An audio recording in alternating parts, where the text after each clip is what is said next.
Live.com. This is an advanced lesson. So this is for students who are known by their friends as a pianist. You've got hopefully some knowledge of chords, maybe some sheet music reading, some sight reading skills. You know chords. You've been playing enough to impress almost all of your friends with your piano skills. So if that's you, you're in the right place. If you're in the lesson and it feels way too advanced, you might want to go check out yesterday's lesson, the intermediate version of this week's topic, or the lesson before that, the beginner's lesson, because those will break down the same concepts, only easier. So, but if you are an advanced student, then ask away. No question is too advanced or too obscure. So this is just all about you. You got to ask me the questions so I know what to answer and know how to help you out best. There's a couple other things I want to talk to you about too before this countdown clock gets to 0. All right, first and most important, ask a lot of questions. The way that you're going to do that is there's a couple different ways. You can jump in the chat room and talk with the other students who are logged in at the same time. I'll be watching the chat room too. You can ask your questions there. Or if it's a question that's just for me, a question about the lesson, especially if you know it's one that's going to fit best at the question and answer time at the end, then you can just put your name and your question in the box below this video, click submit, and then I will get that. Now, if you're already in the archives, if you're watching this not live, but you're watching this in the archives, then make sure at the end of the lesson you click on the survey button. You don't have to fill out the entire survey. If you want to, I'd love your feedback, but really the best part of that is that you can put your question in there, and then we click submit. Then I will get all of your questions. I'll make sure that you get them answered, whether you're in the archives or you're live. Right next to this video, there should be a PDF button and an MP3 button. Now, you don't really need those till after the lesson because I'm going to be showing you on screen the PDF and showing you how to use it. And I'll play the MP3 during the lesson too, so you know at the end of the lesson how you're going to use that. Some people, though, like to print out the PDF ahead of time, so as I'm making notes on my version, they can make the same notes on their version, but it works either way. All right, this is perhaps the most important part. You need to leave the lesson when you feel like you're sufficiently challenged. So, I'm teaching these lessons, 12 to 15 lessons a month. Normally in traditional lessons, you're getting like a lesson every other week or so. So this is just way too much for you to take in. So, the goal is for you to get some little nugget of something that you can really practice on, really work on. Once you feel like you have that, then you really don't need anything else from me. Go practice. That's where this stuff is really gonna happen. You're not going to get through this lesson and be able to play something really well. You're going to get through this lesson and have the information that you need to practice more effectively. That's really the goal here. So don't feel bad about taking off early. If you feel like halfway through the lesson you got as much as you can take in at that time, then go practice that thing, and then come back whenever you've got that thing down, or you're bored with it, or you just want to check out the next topic. Don't forget also that you've got the archives too. So if you want to see one little thing, just repeat it over and over and over. Just give me, hopefully within 24 hours after the lesson, this thing will be up in the archive, so you can just go back and watch it over and over and over and over and just get that little segment down. All right, today we're doing everybody's favorite topic. Out of the 8 sectors of musicianship, the one that everybody always likes the most is application. That's where you finally actually get to play a song. So if you've been here for the last couple weeks, you'll notice a lot of the same concepts popping up today, because we're going to take those concepts, we're going to apply them to a very specific song. If you haven't been here, don't worry about it. I'll show you how to play all of our little concepts. So hopefully at the end of today's lesson, you'll have all the tools to practice an actual real song that you can play for your friends and impress them. Let's go.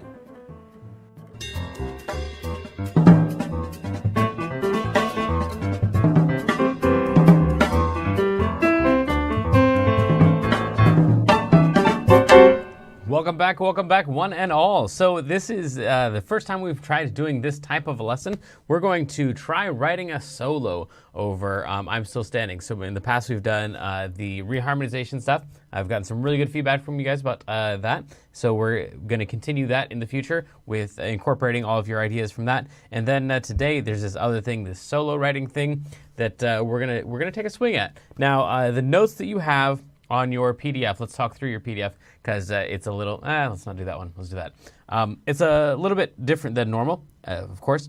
These are the things that we have normally been going through for the cover lessons. We will still hit some of that today as a goodbye to some of those concepts for our solo lessons. Then this is the reharmonization page that we probably won't be using, but in case you want to use that like we have used it in the past, then I gave you all of those tools there. We won't be covering what those are. And then this is the solo writing page, which mostly is geared towards the jazz style, bebop jazz style. So this is a lot of stuff that's stolen from Clopple Academy. We're going to see which things in this apply and which need to be revamped or deleted for future lessons. So bear with me on, I've given you probably too much stuff for us to use, but then I realized as I was starting this lesson that I totally ignored this thing. So if you're back here from the beginner or the intermediate lesson and you were hoping to pull down that page, I'm really sorry. I totally forgot to do that. So I will be putting in those numbers for those of you. I know there's several of you who really like to get those answers so you can check your own ear training work. I apologize to you. Hopefully by the time that you get to this lesson in the archives, it'll already be updated for you. And then this is, of course, is the chord sheet, which we'll be utilizing a lot today as we go through our different solo concepts. So you kind of need to have this down. We're just going to try to do a little chunk of it today because I got a feeling that this is going to be very time consuming. So the little chunk that we're going to do today is the B minor to E flat minor to F, G flat, A flat, B flat. And of course, we went through that in much greater detail yesterday and the day before in the beginner and the intermediate lesson. So we'll go through all of those. Hopefully you already know how to do those chords. F, G flat, A flat, B flat. So that's all of those. It's just that intro set right there. The sooner you can memorize that, the easier it's going to be to write our solos. That is kind of the first step in solo writing. But I'm getting ahead of myself already. Let's go through all of these concepts here. So the one of the things we often do when we're covering a song is change the time signature. That'd be pretty difficult on this song. In fact, all of the covers that I saw when I looked it up on YouTube were covers. They were basically like just recreating the same song. There weren't any significant arrangement changes. Some of the tempos changed up and down a little bit, but pretty much it was all in 4/4 because it's a very rock and roll song. So I guess you could do it in 6/8 if you went like 1, 2, 3, 4, 5, 6,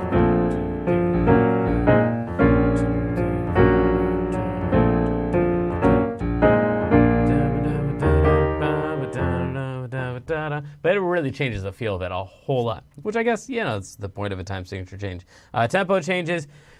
Normally, I try to encourage people to try the song at least double the speed, if at all possible. This song is already so fast. Let me play this for you here.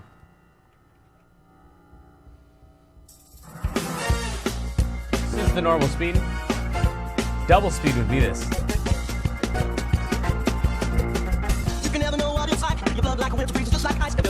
Which is super fun to play, and it makes the lyrics just impossible to get through. So unfortunately on this one, I'd say maybe not double speed. This is speed and a half, which sounds weird at first, but I think if you try singing through it at 150%, it's not nearly as bad. It's fast. Your blood like a winter freezes just like ice, and there's a cold lonely light that shines from you. You wind up like the wreck, you hide behind that man. Because the most common thing to do on a cover is to just slow everything down, which is great. It's fine, except that I think it's just the lazy way out. Like it's way easier to play something way slow. So I think a lot of the covers that are like really soulful or really artistic are just honestly kind of lazy. Because in most cases, speeding a song up sounds just as cool as slowing it down. It's just harder to play there. So I always encourage students to at least try it sped up, listen to it for a couple minutes. Fortunately, YouTube in the last few months has added in that feature of being able to speed things up to 150 and 200% if you click on the gear, or the settings gear in the corner of the video.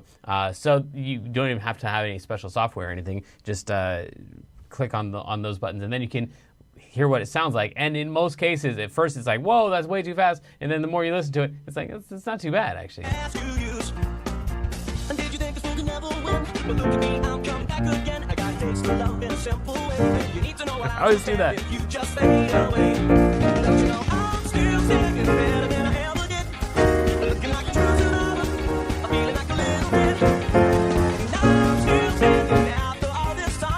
So anyway, maybe that sounds horrible to you. I don't know. But the really lazy thing is going to be.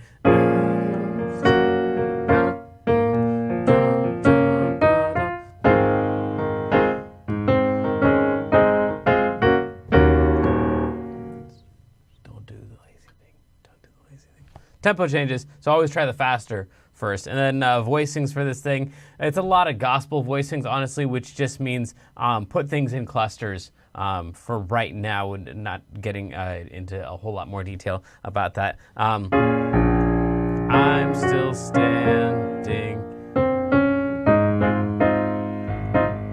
Stuff like that is going to sound fine.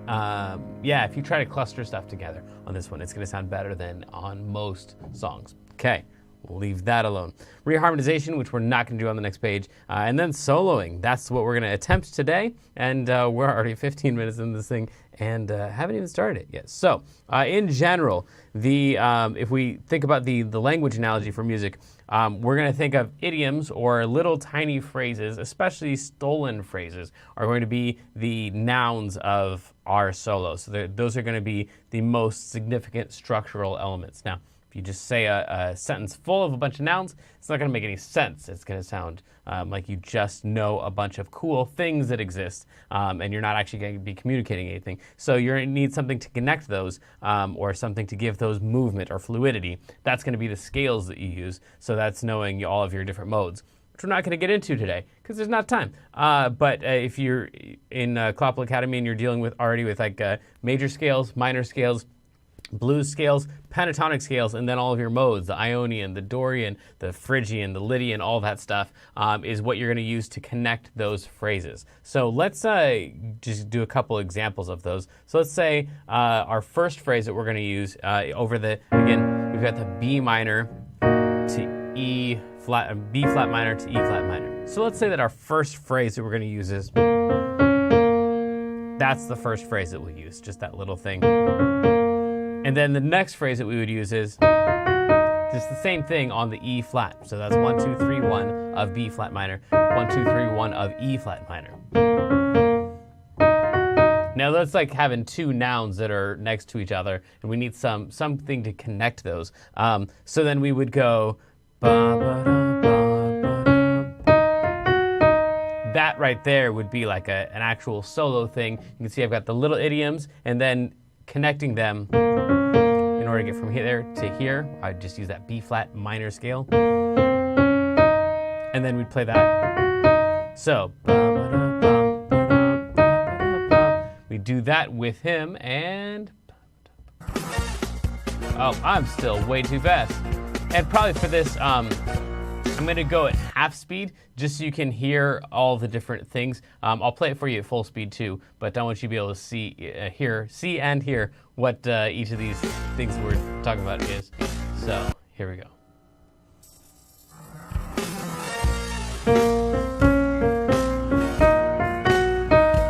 Hope that made sense over the B flat and E flat. I'll also play the B flat and the E flat down here so you can tell when the chords are changing. So here we go.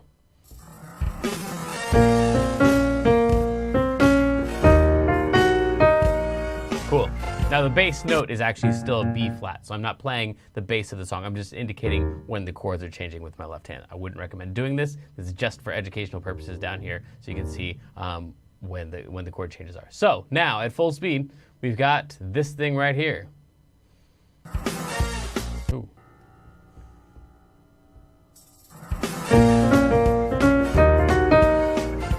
And then F, G flat, A flat. A flat, B flat. Okay, cool. So hopefully we have that concept down. The little phrases are the nouns. The scales are going to be the things that connect them. And then the enclosures and the pivots, we're not going to be talking about pivots today. The enclosure is going to be all of the adverbs. It's going to be a way to describe, I'm going to say also the adjectives. Maybe. Let me think about that. maybe that analogy, I'm just taking it way too far, as I always do. So the enclosures then are going to be the things that describe those or that decorate those words, those nouns and those verbs. So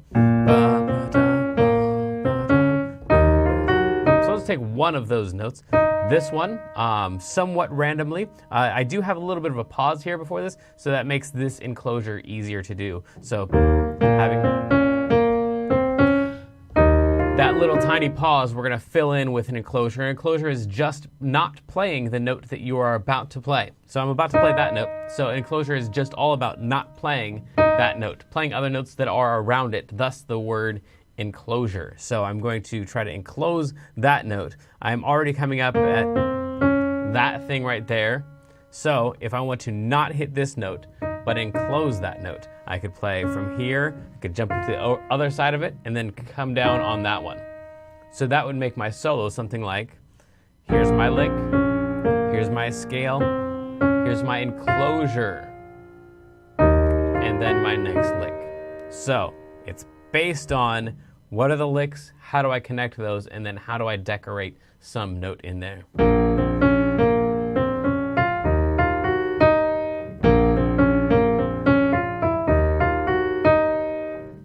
And at full speed.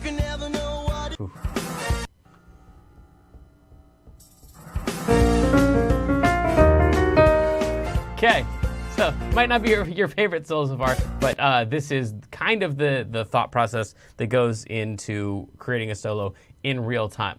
Now, for a certain percentage of improvisation, it's just like hearing stuff and then playing what you're hearing. But eventually those two go together, like thinking through, all right, so here's the thing that I want to include, and then here's the thing that my ear is hearing, and then combining your noodling and that pre-planned stuff. But I would then ask you, of course, when you're just talking, like when you're in a conversation, that's improvising, right? And is that based more on saying what you feel or having a concept first that you want to convey, and then making sure that that thing gets out? Well, hopefully they're both. Hopefully the concepts are concepts that are somewhat uniquely yours, but pretty much stolen, and they are actually the things you also want to express. So eventually, all of this stuff just comes together with, oh, I've got this, that thing. It will be the thing that you hear eventually, and so you'll be able to play, like that is the thing that you will be hearing. So you'll be playing, yes, what you hear, but also it will be, if we break it down, a combination of these nouns and verbs and adjectives and adverbs and whatnot.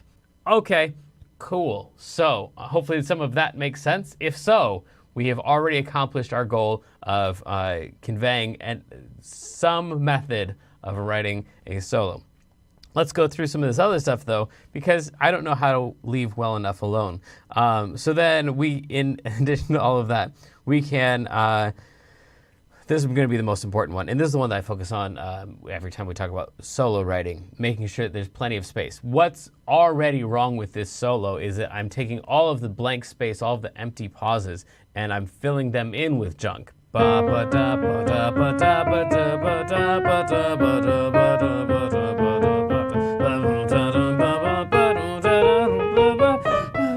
All of that stuff is just like way too much. That's not the way that you would actually really play. Now, I have the advantage of having started out when I was really young on saxophone. And the cool thing about saxophone is at some point you run out of breath and you have to take a breath. So there's automatically natural pauses in there. Guitarists and pianists are terrible at this. So that's where it helps to actually sing all the stuff that you're playing. That's only one of the many, many benefits of singing what you're playing. But I would highly recommend whatever you're playing, try to pick out those notes and also sing it. So you can hear yourself when you start running out of breath, go and start going, well, this is probably where I need to put it in space, if not before. All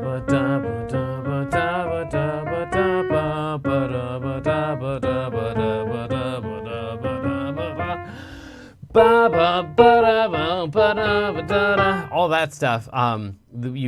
When you run out of breath there, obviously you have to put your little pauses in, and that was definitely too far to go without a pause, but at least it forces some pauses in there. So make sure you're leaving in plenty of space. And then also ending on the and. So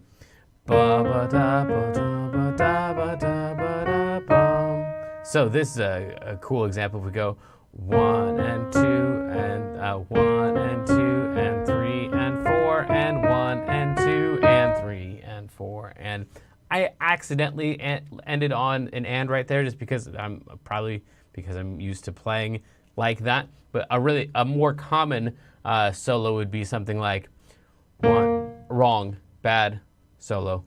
1 and 2 and 3 and 4 and 1 and 2 and 3, 4. Landing on a number. 1 and 2 and 3 and 4 and 1 and 2 and 3, 4. 1 and 2 and 3 and 4 and 1. So then we want to try to end our phrases, if at all possible, on ands. I think you can do that indefinitely. I don't think you can do too much of that. What you're going to do by putting on ands is that's going to make things feel a little bit more off or a little bit more funky or a little bit more syncopated, I guess, is the fancy man's word for it. But landing it right on a beat kind of gives a square feeling. 1 and 2 and 3, 4.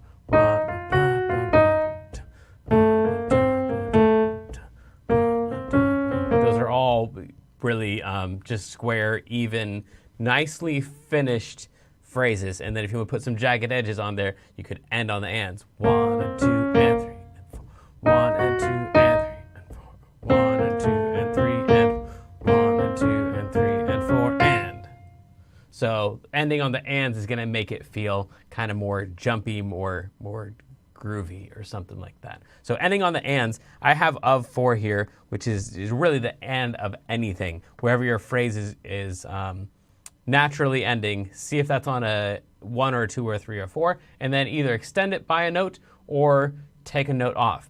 The only problem you'll have with taking a note off is that sometimes that'll land you not on a chord tone during the last note. And that, if possible, should be avoided. So I guess maybe we could have started out there. And that is, on each chord change, you want to make sure you're landing on a chord tone. For now, at least. You should, if any of the times that you're not landing on a chord tone, you should at least be very, very aware of when you are and when you're not landing on a chord tone. So we've got a B flat to an E flat to an F to a G flat, A flat, B flat. During the B flat, you can land on any of these notes. It's totally safe. Ba, ba, da, ba, or like we had for our first one. Right when it switches to E flat, you should be landing on either an E flat or a G flat or a B flat. So this kind of assumes that you already know what all of your chords are and what the notes are for each of those chords. So a solo from B flat, E flat, F,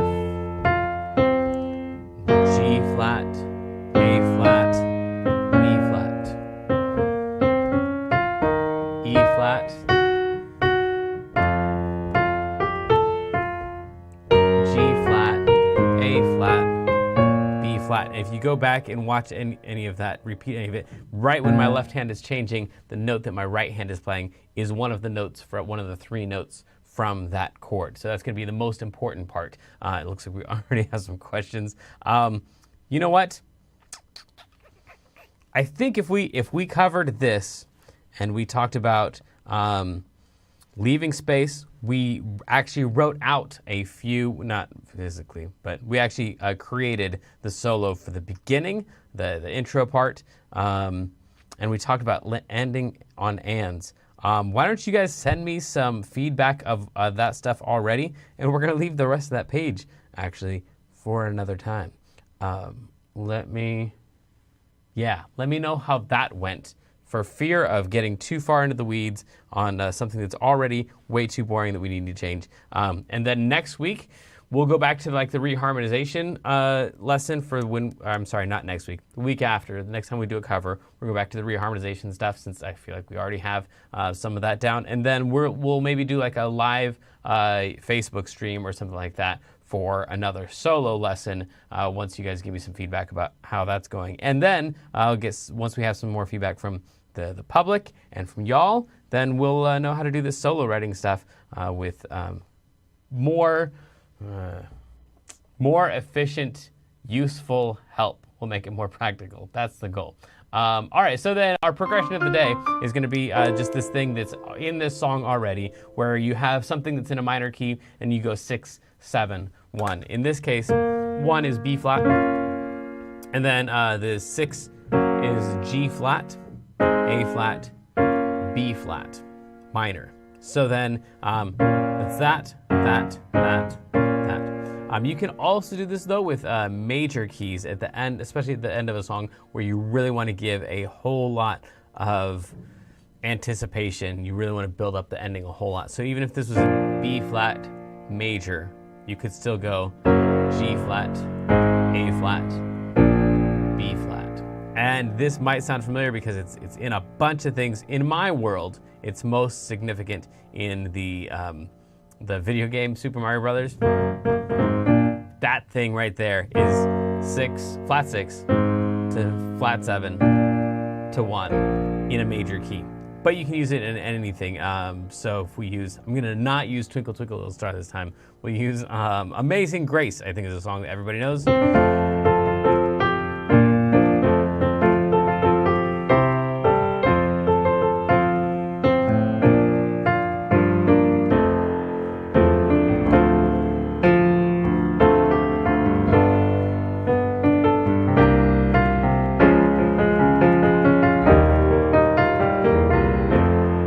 Gives that added, it's a very definite sound. You wouldn't want to use it all over the place because it's really crazy obvious. And as soon as you do it on the second song, people go, wait, is that the only trick you know? But in that case, we're landing on an F. That was the last chord. And I went from a flat 6, which would be a D flat, to an E flat, to an F. It works more naturally in minor keys. So if you had something that was in like A minor, so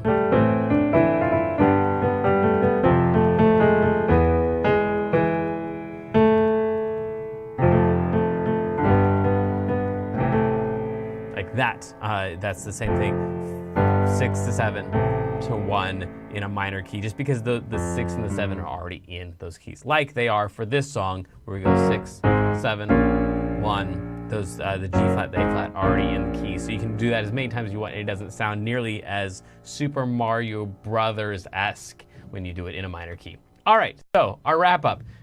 This should be, I don't know, maybe somewhat simple.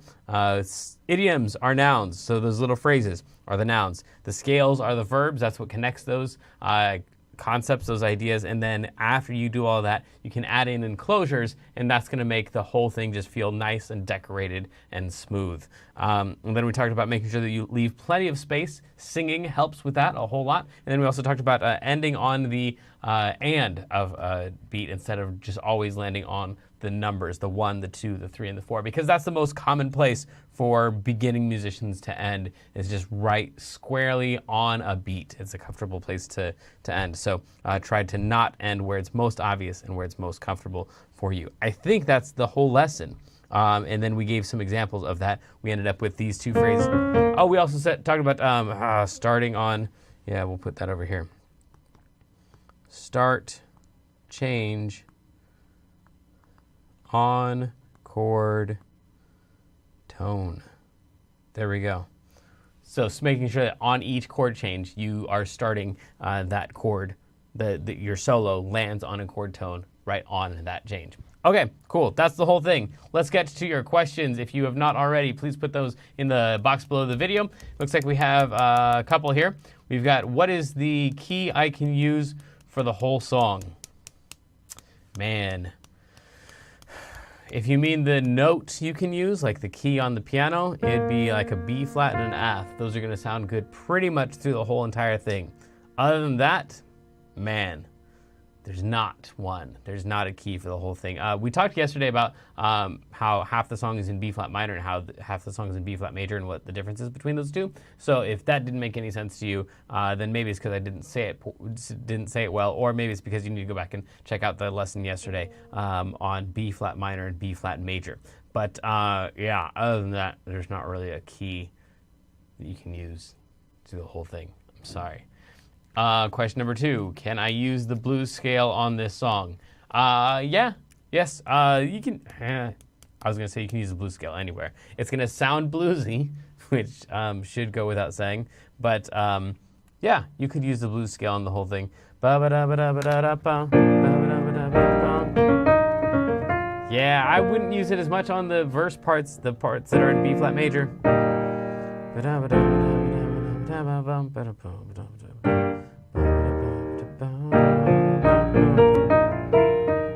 Yeah, but even then I could fit it in places.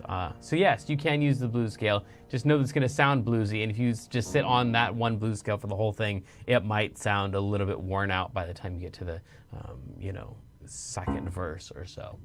Yeah, okay. It looks like that is all of our questions. So, until next time, know that I love you, and next week we're going to be working on more ear training stuff, so that'll be fun. And yeah, good luck. Have fun. Send me your videos.